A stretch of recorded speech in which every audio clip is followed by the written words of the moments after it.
Kita semua kenal dengan yang namanya rokok, dan bagaimana semua orang berkata bahwa merokok merupakan aktivitas yang tidak sehat. Tapi sebenarnya bagaimana sih rokok mempengaruhi badan kita?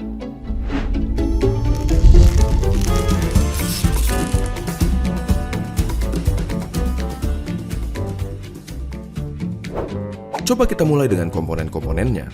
Pertama, nikotin. Suatu zat yang bisa bikin kita kecanduan, si alasan utama kenapa semua orang tidak bisa berhenti merokok. Bahkan, dia adalah alasan kenapa mereka yang berniat berhenti merasa tidak nyaman dan akhirnya ditarik kembali. Selain nikotin, ada sekitar 7.000 bahan kimia lainnya yang terlibat dalam proses membakar satu batang rokok, di mana diantaranya ada beberapa yang akan menjadi aktif dan dapat merusak badan kita. Terlebih lagi, terdapat lebih dari 60 bahan kimia diantaranya yang diketahui dapat menyebabkan kanker. Dari sini, kita dapat mengambil kesimpulan bahwa merokok dapat merusak berbagai macam organ tubuh kita dan secara umum menurunkan kondisi kesehatan. Komponen berikutnya adalah tar, suatu nama yang diberikan untuk partikel-partikel yang tergantung di dalam rokok. Partikel-partikel ini berisi zat-zat yang dapat menyebabkan kanker seperti karsinogen. Contohnya adalah metal seperti arsenik, kadmium, dan lain-lainnya. Tar itu lengket dan berwarna coklat.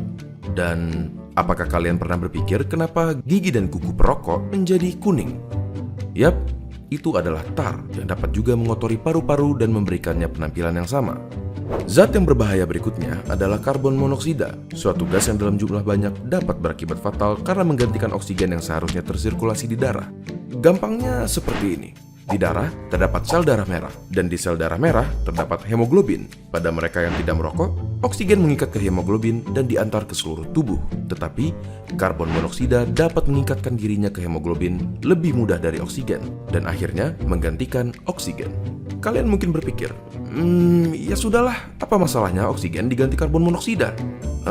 Sangat bermasalah. Karbon monoksida membuat darah semakin kental, dan pada aktivitas seperti berlari yang membutuhkan banyak suplai oksigen, organ-organ penting seperti jantung, otak, dan lain-lain jadi kebagian sedikit sekali oksigen dan dapat berakibat fatal.